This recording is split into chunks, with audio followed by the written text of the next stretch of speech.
Caracas, les pays producteurs n'arrivent pas à se mettre d'accord sur un prix unique du pétrole, mais la hausse est acquise.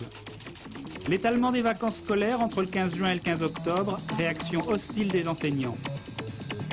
Pas de censure à l'Assemblée sur le budget, les motions socialistes et communistes repoussées. Mesdames, Messieurs, bonsoir. Les côtes françaises pansent leur plaie ce soir. La tempête a fait bien des dégâts en Manche et dans l'Atlantique. Elle a également touché plusieurs stations de montagne qui se sont retrouvées bloquées. Mais c'est donc en mer que le vent a fait le plus de mal. On parle ce soir de 6 morts et d'une dizaine de disparus. 2 bateaux pour lesquels on éprouvait les plus vives inquiétudes, le Magali des Sables d'Olonne et l'Ondine de Port-Blanc, sont quand même arrivés à bon port aujourd'hui. Si en mer, l'accalmie constatée dès dimanche après-midi s'est confirmée aujourd'hui, on est toujours sans nouvelles de 2 autres chalutiers du Finistère. Un langoustinier du Guilvinec, le Kerguen, avec 5 hommes d'équipage. Un autre chalutier, la Tria, de Concarneau, dont on a perdu le contact radio depuis samedi matin, avec 6 hommes à bord, est toujours l'objet de recherche de la marine britannique. À terre et plus précisément en montagne, les premières chutes de neige importantes ont eu pour conséquence de bloquer plusieurs cols et routes, ce qui n'est pas surprenant à la mi-décembre. La station de Tignes a été isolée par une coulée de neige et les services de sécurité renouvellent leur mise en garde contre les risques d'avalanche. Le mauvais temps qui sévit donc aussi bien en mer qu'en montagne a pour l'instant épargné la côte méditerranéenne. Alors je le répète, le temps devrait un peu se calmer demain. On nous annonce quand même de fortes rafales d'ouest sur les côtes, des risques d'avalanche, on vous l'a dit, en montagne, et puis une alternance de soleil et de giboulées ailleurs, et d'une manière générale, un refroidissement sur tout le pays. Depuis ce matin, 13 ministres du pétrole sont réunis à Caracas pour nous dire à quelle sauce nous serons mangés l'année prochaine. Une seule certitude, elle sera relevée. Certains de ces pays n'ont d'ailleurs pas attendu la 55e conférence de l'OPEP pour majorer leurs tarifs. Après d'autres, l'Algérie et l'Iran ont majoré leur prix aujourd'hui. 5 $ pour le seul brut iranien, ce qui va le mener à plus de 28 $. On l'a dit et redit, il y a 6 ans avant la guerre du Kippour, le tarif n'atteignait même pas les 3 $, donc aujourd'hui 10 fois le prix de 73. Ce n'est pas bien sûr la seule explication à nos maux d'aujourd'hui, mais c'est une raison bien suffisante pour s'intéresser de près à ce qui s'est dit au Venezuela. Nous y rejoignons Philippe Sassier. Hier, à la surprise générale, avant l'ouverture officielle de la conférence, un certain nombre de ministres du pétrole ont annoncé des hausses. La Libye porte le prix du baril à 30 $, l'Algérie à 29,50 $, les Émirats à 27,5 $, le Koweït et l'Irak à un peu plus de 24 $. Pour la France, on peut dire, avant de faire des calculs plus précis, que le renchérissement de ces factures pétrolières sera l'an prochain de 20 à 30%, soit 14 à 21 milliards supplémentaires à débourser. Et cela signifie surtout qu'en l'espace d'1 an, les prix du pétrole ont été doublés. Les hausses de prix annoncées fait sans précédent à l'avance semblent indiquer qu'on ne reparlera plus des prix avant la prochaine réunion de l'OPEP qui pourrait se tenir dès le mois de mars. Le cheikh Yamani ne semble pas pouvoir atteindre son objectif qui était de réunifier les prix de l'OPEP à la suite de la conférence de Caracas. Alors, de quoi va-t-on parler à Caracas? Production du pétrole en 1980 certainement, mais on ne saura peut-être pas ce qui se sera dit et ce qui aura été décidé. On va aussi très certainement critiquer le pétrole et les banques américaines à la suite des affaires de l'Iran. Mais plus certainement, les 13 pays membres de l'OPEP veulent se redonner une image de marque de politique internationale. Et ils ne veulent pas apparaître uniquement comme des marchands de pétrole. On va donc beaucoup parler ici des pays du tiers-monde, de ce tiers-monde dont l'endettement, 400 milliards de $, a été multiplié par 2 en l'espace de 5 ans et qui ne peut plus payer ses dettes. Une banque d'aide pour ces pays en voie de développement va probablement être créée. L'OPEP va donc réaffirmer sa volonté de se placer du côté des plus déshérités de la planète, et ceci politiquement peut avoir de l'importance. Le Mexique, qui ne fait pas partie de l'OPEP, augmentera lui aussi le prix de son pétrole dans 15 jours. D'ailleurs, il ne faut pas croire que les producteurs européens ou occidentaux non membres de l'OPEP soient plus raisonnables que les autres, bien au contraire. Dans les brumes de Rotterdam, on ne sait pas très bien qui vend du pétrole à des prix prohibitifs. On accuse souvent les producteurs arabes d'alimenter le marché libre, mais on sait moins que l'URSS est un gros fournisseur des traders hollandais. L'URSS est l'un de ces producteurs de pétrole qui ne sont pas membres de l'OPEP, car les 13 pays réunis en ce moment même à Caracas, s'ils détiennent 70% des réserves mondiales connues, ne produisent que 48% du pétrole. Le reste, tout le reste, soit plus de la moitié, est produit ailleurs, en Union soviétique, en Chine, en Amérique du Nord, au Mexique ou en Europe, dans la mer du Nord. Les producteurs absents de Caracas sont généralement des pays industrialisés. C'est pourquoi les Américains et les Canadiens ont besoin de leur pétrole, comme les Anglais, qui le gardent pour eux, suscitant bien des convoitises en Europe, comme aussi les Norvégiens, surnommés les Arabes aux yeux bleus. Lorsqu'ils vendent, c'est parfois pour réaliser une bonne affaire sur le marché libre, mais c'est toujours au prix fort. Le baril mexicain ou norvégien est plus cher que le baril irakien. Tous ces pays alignent leurs prix sur ceux de l'OPEP avec un principe simple, produire le moins possible pour préserver l'avenir. À Caracas comme ailleurs, le pétrole est de plus en plus cher. Oui, il va de soi que les conséquences du sommet de Caracas vont nous affecter directement. D'ores et déjà, nos amis belges vont voir leur essence augmenter à partir de jeudi. Le super va passer à 3 francs 10 en francs français, j'ai fait la conversion, et l'ordinaire à 3 francs tout court. En France, le mot d'ordre est plus que jamais à l'économie d'énergie. C'est la raison pour laquelle le ministre des Transports a aujourd'hui rendu public 2 rapports qui examinent le coût comparatif des différents moyens de transport, voitures, trains, avions ou autres. Jean Pézieux a dépouillé ces 2 rapports. Les Français ont consommé l'an dernier le 5e de l'énergie nationale pour leur transport, dont plus de la moitié pour les autos et les camions. Pour faire des économies, dit le ministre des Transports, on peut diminuer par exemple la puissance des voitures. De 90 à 40 chevaux, la consommation par exemple baisse de 50%. Ou faire des autos plus économiques, c'est commencer. Et surtout, mieux utiliser les infrastructures. À 110 km/h, on dépense 15% de moins sur autoroute. Certains transports d'autre part sont beaucoup moins gourmands que d'autres quand on prend en compte et la consommation et le nombre de passagers. En ville, triomphe du cyclomoteur, 15,4 g par kilomètre, suivi du bus, métro et train de banlieue. Le camion diesel est 2 fois plus gourmand, puis l'auto, enfin le taxi qui transporte moins d'un passager et demi. Grande distance, en tête la péniche, puis le train rapide, l'auto, moyenne 2 passagers, l'autorail. Le TER et l'omnibus consomment déjà 3 fois plus, les motos 4 à 8 fois plus, l'avion 10 à 12 fois. L'Airbus, par ailleurs, dépense 25% de carburant de moins que le Boeing 727, son rival. Notez qu'il est de tous les avions celui qui est le mieux rempli. Mieux vaut une voiture avec 4 personnes qu'un autorail avec 4 personnes. Ce qui ne veut pas dire du tout qu'il faille privilégier la route par rapport au chemin de fer. Mais dans les différents domaines ou moyens de transport, des efforts sont à faire et il faut que l'opinion soit très consciente de cela et l'individu également. Donc pour vous, une conclusion, ne rien privilégier? Je pense que ce n'est pas à l'État de décider. Par contre, il faut informer et inciter. Et je crois que nous faisons les 2. Le ministre des Transports qui, une nouvelle fois, cet après-midi, s'est refusé à trancher sur le maintien ou la suppression des feux de croisement en ville avant fin mars, début avril. Dans cette bataille des codes, où les maires sont souvent en première ligne, Jean Médecin à Nice, Pierre Baudis à Toulouse, Jacques Chirac à Paris ou Edmond Hervé à Rennes, pour ne citer que, je parlais de Jacques Médecin tout à l'heure, un élément nouveau ce soir, pour le procureur de la République de Paris, le PDG de la société Cartier, n'a pas été victime de l'utilisation des codes. Affaire à suivre, en tout cas un dossier complet demain soir dans ce journal. Autre débat qui divise le pays, les vacances scolaires d'été. Christian Belac, le ministre de l'Éducation, vient d'annoncer du nouveau dans un entretien à la Croix. Selon le choix des différents recteurs de France, vos enfants pourraient quitter la classe pour certains dès le 15 juin. D'autres ne retrouveraient les grandes écoles que vers le 15 octobre. Jean-Michel Mercurol nous explique et nous commente les réactions des uns et des autres. Les grandes vacances étalées sur 4 mois, selon les zones entre le 15 juin et le 15 octobre, 11 semaines de congés maximum, voilà les grandes lignes de la réforme proposée par le ministre Christian Belac.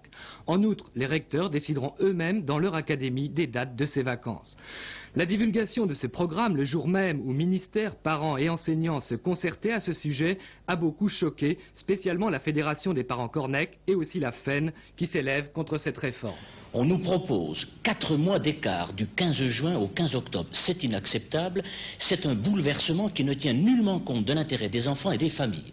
D'autre part, le ministre s'engage depuis des mois à ne pas augmenter la charge globale de travail des enseignants et des autres personnels, et voilà qu'il demande aux recteurs de fixer le calendrier scolaire à partir d'une base minimale de jours de travail. Si c'est une base minimale, ça veut dire qu'elle peut être augmentée. Là encore, il y a un très grave danger. Or, le métier d'enseignant est toujours un métier pénible, particulièrement complexe. Les vacances sont un des derniers avantages de cette profession. Et nous demandons à M. Belac que le bon sens et la sagesse prévalent. Si le mécontentement est certain du côté enseignant, en revanche, du côté de la Fédération Lagarde des parents d'élèves, on se félicite plutôt d'une réorganisation du temps scolaire jugée beaucoup plus souple. L'étalement des vacances est une bonne mesure dans la mesure où elle donne des responsabilités aux recteurs qui, après concertation avec les parents d'élèves, les syndicats d'enseignants et les organisations professionnelles, peuvent décider de la date des vacances qui convient le mieux aux régions. C'est un point. Mais le fond du problème des rythmes scolaires n'est pas abordé par ces mesures. Et ce fond des problèmes est le suivant, tout simple, tout clair. Est-ce que le nombre de journées d'école suffise aux élèves pour avoir un rythme de vie convenable pour pouvoir apprendre des programmes qui sont très lourds? Et nous disons non. C'est-à-dire que vous voudriez raccourcir un petit peu les vacances? Nous pensons, et ça vraiment la majorité des parents le pensent, que les vacances d'été en particulier sont des vacances trop longues, surtout pour les jeunes enfants. Pour les plus âgés, évidemment, ils ont eux aussi une certaine autonomie qui leur permet de bénéficier de ces vacances. Mais pour les jeunes enfants, il y a nécessité de réduire de 15 jours les vacances d'été pour avoir 15 jours d'école en plus, ce qui permettrait une vie quotidienne beaucoup plus détendue que celle qu'ont et les élèves et les professeurs. Selon le projet du ministre, les dates seront fixées académie par académie, et ce, dès le mois de février. Reste à savoir tout de même si le délai laissé jusqu'aux vacances 80 sera suffisant pour laisser le temps aux enseignants comme aux parents de se réorganiser. Éducation encore avec ce mouvement de fièvre qui a saisi aujourd'hui l'enseignement supérieur, la FEN, la CGT, la CFDT, l'UNEF ont lancé un appel à la grève pour faire obstacle à une proposition de loi votée par l'Assemblée nationale la semaine dernière et examinée demain par le Sénat. Proposition qui réduit fortement le collège électoral des présidents d'université, ce qui va, disent les protestataires, à l'encontre de la loi d'orientation de 1968. 12 novembre 1968, la loi d'orientation sur les universités, ou loi Edgar Faure, est votée à la hâte, avec soulagement et à l'unanimité.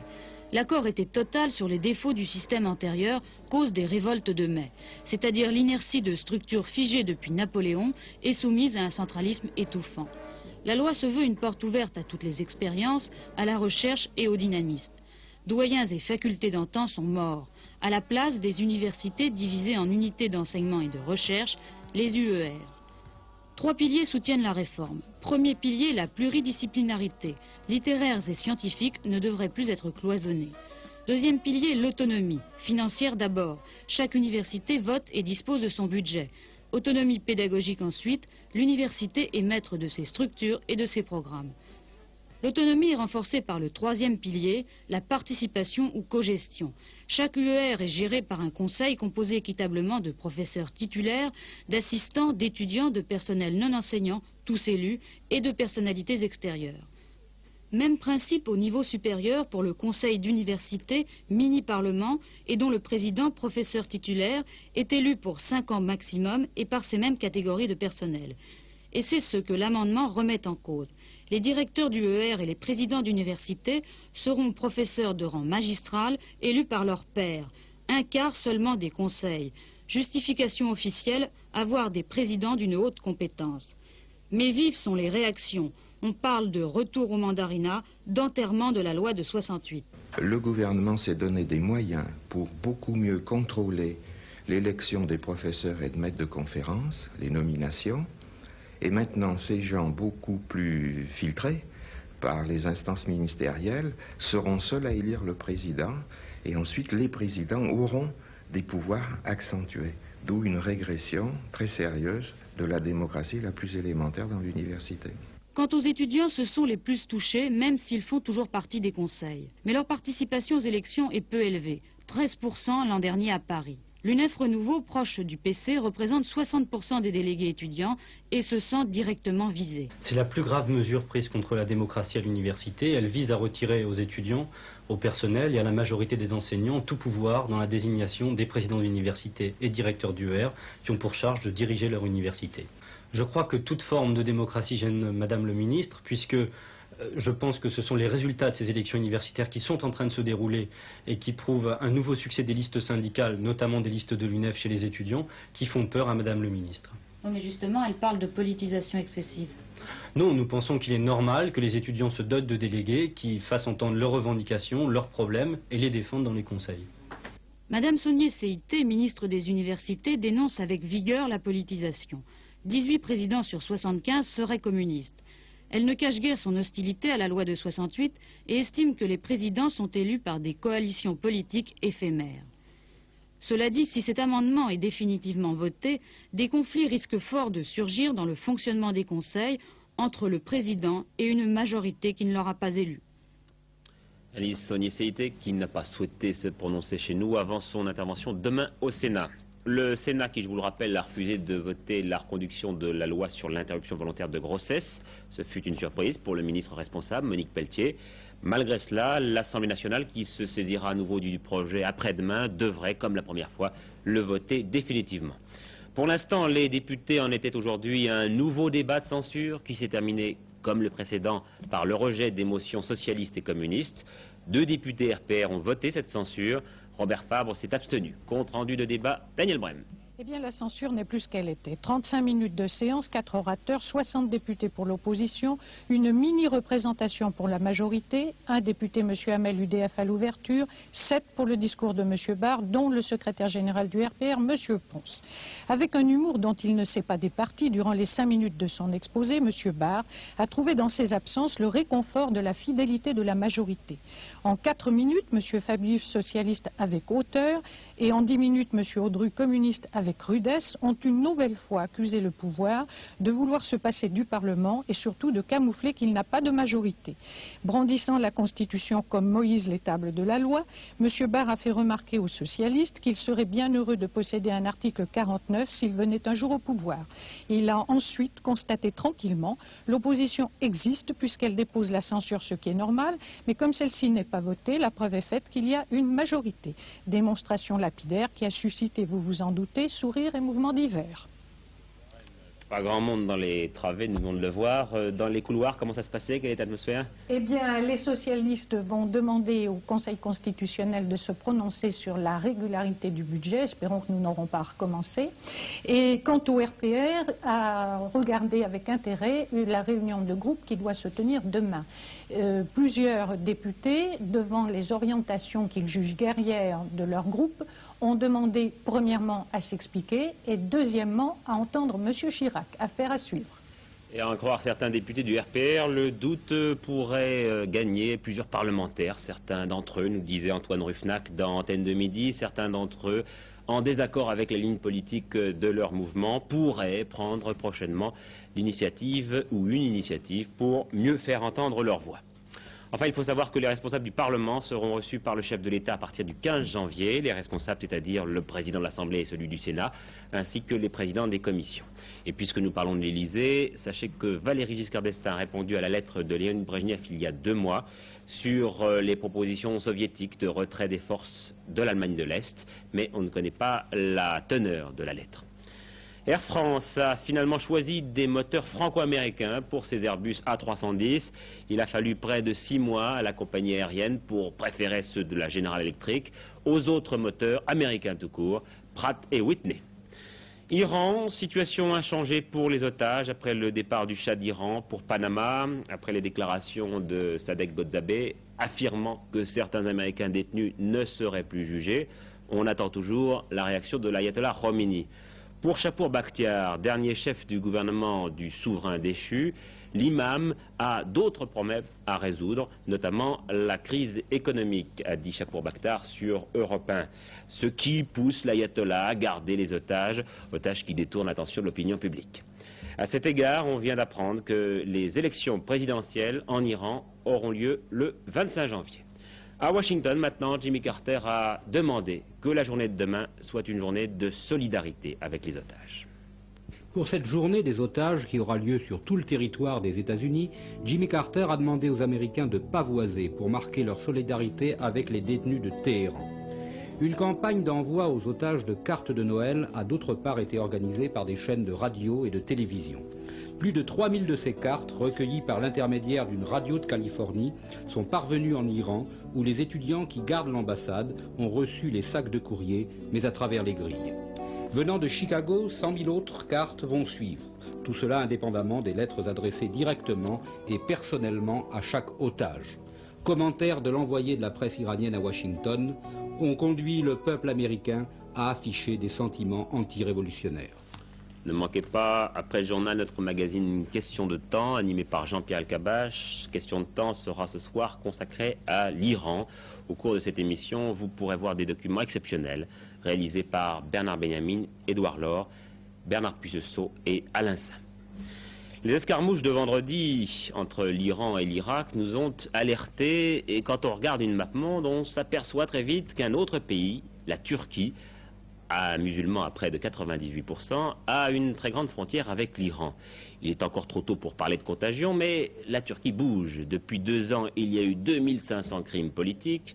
En 3 jours depuis vendredi, 13 assassinats, dont ceux de 4 Américains. Pour Cyrus Vance, le chef de la diplomatie américaine, la Turquie, membre de l'OTAN, représente l'ancrage oriental de tout le système de sécurité de l'Europe. Un reportage de Patricia Charnelet et Jacques Doué. La pollution a envahi Istanbul. Depuis plus de 3 semaines, un pétrolier roumain brûle dans les eaux du Bosphore. Odeur tenace sur toute la ville et premier paradoxe d'un pays sans pétrole qu'une étincelle suffirait à embraser. La Turquie vit actuellement en état de crise, politique, sociale, économique. L'état de siège a été proclamé dans le tiers du pays et l'armée nommée responsable du maintien de l'ordre. Les militaires ont envahi toutes les grandes villes. Patrouilles, contrôle d'identité, arrestations, l'armée joue officiellement le rôle de gardien de la démocratie. Lorsqu'on évoque le risque d'une poussée islamique, les autorités répondent que l'armée sera l'ultime rempart du régime, car elle est la gardienne de la pensée d'Atatürk. Dès que vous parlez d'islam en Turquie, on vous répond Atatürk. C'est le héros du pays, le fondateur de la République laïque il y a plus d'un demi-siècle. Mustafa Kemal Atatürk considérait l'islamisme comme une théologie absurde. Il traitait même Mahomet de vieux cheikh arabe malfaisant. Il avait entraîné son pays vers la laïcisation en s'attaquant principalement à la religion.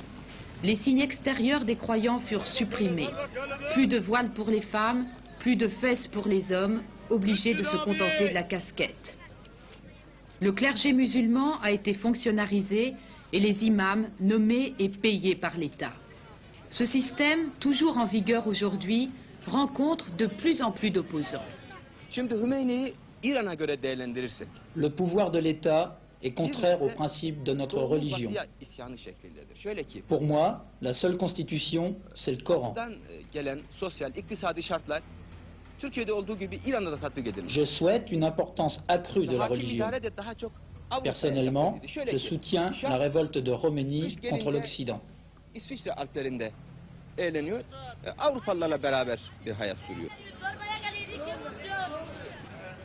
Aux dernières élections, le mouvement intégriste musulman a recueilli près de 10% des voix. Preuve que le sentiment religieux est puissant et même renaissant dans les quartiers populaires et dans les régions rurales. Il s'explique en partie par une protestation contre les dirigeants. Autre paradoxe de ce pays, si ce marché d'Istanbul déborde de fruits et de légumes, la population est en réalité très pauvre. L'inflation galopante, plus de 100% cette année.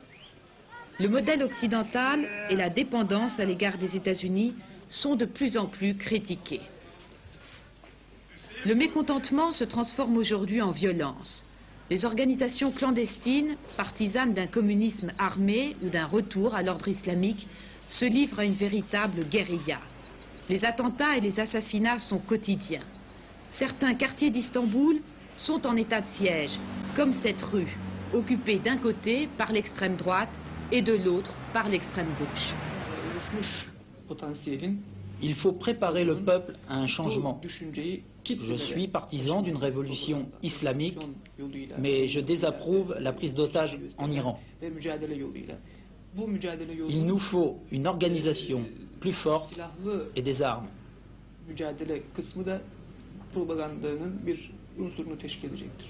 Vous pensez que l'armée peut être favorable à une telle révolution?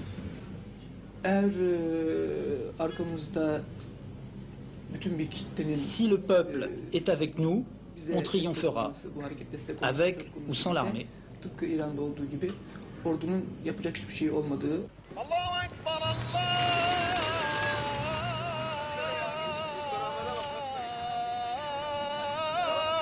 Les extrémistes religieux courent de très sérieux risques. Plusieurs centaines de militants islamiques ont été assassinés cette année. La Constitution interdit formellement l'exploitation de la religion dans un but politique. Pourtant, les pratiques religieuses renaissent chaque jour davantage. Les mosquées connaissent, même en dehors de la prière traditionnelle du vendredi, une très grande animation. Comme ici, à la mosquée d'Eyoub, en plein quartier populaire d'Istanbul, un jour de semaine à l'heure du déjeuner. Malgré l'interdiction, les femmes se voilent et les hommes tournent leurs casquettes pour protester contre l'élimination de tout vêtement religieux. Mais malgré ce regain de l'influence religieuse, il est impossible de dire que l'islam triomphera en Turquie. Les autorités répètent qu'il n'y a dans leur pays ni chat ni ayatollah. C'est vrai, mais la Turquie connaît aujourd'hui une crise d'identité. Pressée de toutes parts par les convoitises occidentales, soviétiques et arabes, ce pays vit dans un équilibre de plus en plus fragile. Oui, à titre d'exemple, les Américains sont présents dans 25 bases militaires et leur aide financière s'est élevée pour cette année à 230 millions de dollars, soit 1 milliard de francs. Mal du pays ou bien difficulté d'insertion, un couple de Vietnamiens s'est donné la mort vendredi soir à Clermont-Ferrand. Ils se sont jetés du haut d'un viaduc. Ils étaient en Auvergne depuis 6 mois et n'arrivaient pas à trouver du travail. La semaine de la bonté, qui se propose précisément de soulager les détresses individuelles ou collectives, vient de lancer sa campagne de Noël, une semaine pendant laquelle vous pourrez adresser vos dons au 175 boulevard Saint-Germain dans le 6e. Ouverture aujourd'hui de la boisserie à Colombey-les-Deux-Églises. La résidence du général de Gaulle devait s'ouvrir au public il y a un peu plus d'un mois. Le décès de Madame de Gaulle avait retardé l'échéance. Parmi les premiers visiteurs, un enfant du pays. Tu connais bien la boisserie? Oui, j'habite à côté, à peu près à 50 mètres. C'est quoi la boisserie? Il y a le salon, il y a la salle à manger. Quand on rentre dans le salon, après... la salle à manger, je crois. Et le bureau, il a des portes vitrées, mais on n'a pas le droit de rentrer. On regardera dehors. Et qui habitait là, tu sais? Oui, monsieur, le général de Gaulle.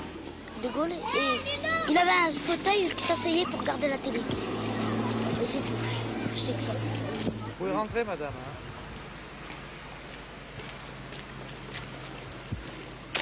Dès ce matin, le dernier familier de la maison, le chauffeur de Madame de Gaulle, mettait une dernière main à la préparation de la visite.